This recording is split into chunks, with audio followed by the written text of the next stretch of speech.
que, diferentemente, né, de você, mas eu acredito que, e aí eu gosto muito de Romanos 8:28, todas as coisas cooperam para o bem daqueles que amam a Deus, segundo foram chamados a partir do seu propósito, né? Uhum.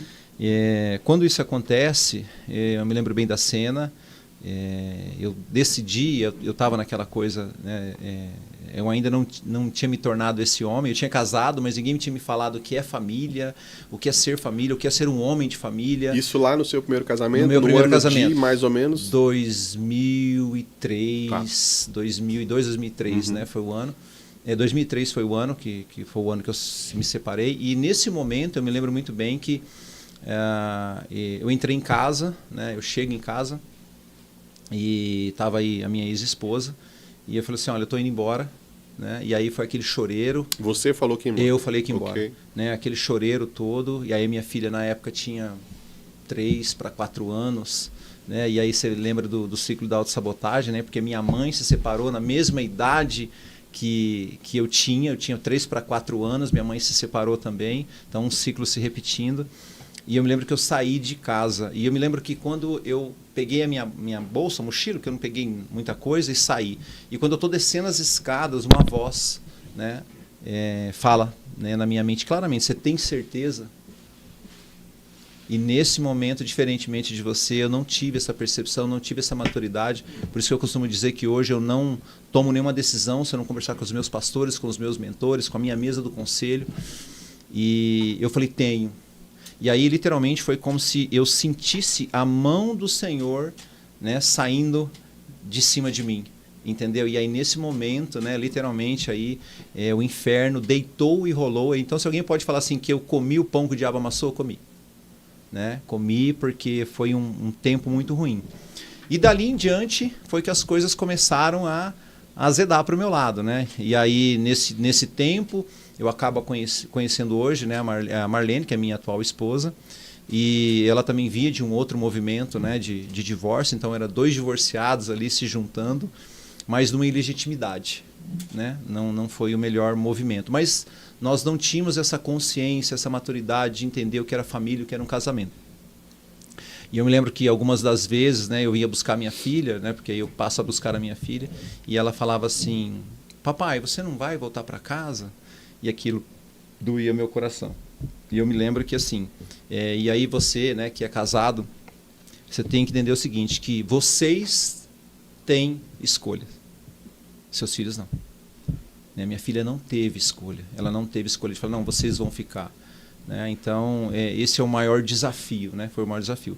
Então eu passo por esse momento, e aí o momento que eu tive ideia, noção de tudo que aconteceu, e porque assim, a cada 15 dias, Haroldo, eu buscava a minha filha, que esse era um combinado, né? Pelo menos isso nós entendemos que assim, eu não fui um bom marido, ela não foi uma boa esposa, mas nós tínhamos que ser o quê? Excelentes pais, para Giovana, né, no caso. E eu me lembro que nessa época, aí o meu relacionamento com a Marlene avançou e tal. Aí a gente teve nosso primeiro filho, Lorenzo, né? Lorenzo vem do nosso relacionamento. E aí eu me lembro que a cada 15 dias, Giovana morava em outra cidade, eu tinha que buscar a Giovana em outra cidade. E aí nós buscávamos a Giovana em outra cidade, a cada 15 dias, e eu buscava a Giovana. Quando nós fomos levar a Giovana, estava eu, a Marlene no carro, o Lorenzo era de colo, estava amamentando. E aí quando eu chego na cidade, para pegar, a Giovana desce correndo, abre a porta, fala, mamãe, mamãe, mamãe, vem ver meu irmãozinho. E na hora que vem ver meu irmãozinho, né, a minha ex-esposa chega perto do carro, a Giovana na porta do carro, eu de fora, eu estou do lado de fora, né, olhando aquela cena, então a minha ex-esposa de pé com a Giovana, né, e a Marlene dentro do carro com o Lorenzo no colo. E aí Deus, nesse momento, fala no meu coração, tá vendo o que você foi? Você foi o pilar da desarmonia, né? O pilar da separação. Agora vai ser o pilar da harmonia. Se vira fazer esse povo funcionar, conversar, né? Uhum. Eu costumo dizer que se uma mulher, né, dá trabalho, imagina 2 agora, né? Eu tinha 2 para resolver o problema. Né? Então, ou seja, e aí foi muito desafiador. Isso é tão interessante, né, Nicola? Só fazendo um parênteses rápido, né, que a gente escuta muito assim, quando as pessoas desistem do relacionamento, né, ela fala, tô cansado, não aguento mais tanto problema, né, quero ficar livre disso e tal, né? E eu me lembro que um dia você falou isso muito, muito claro, né? Achei que eu ia me livrar de uma família, de repente eu estava com duas. Né? É. E aí são dois desafios. É isso que às vezes quando você quer se divorciar, você não pensa nessas questões. Porque assim, daquele momento em diante, então eu tinha que todas as decisões. Então eu tinha que tomar uma decisão, né, com a mãe da Giovana e eu tinha que tomar uma decisão com a Marlene. Entendeu? E às vezes essa decisão não batia. Entendeu? Então, era um embate, assim, um desgaste emocional muito grande.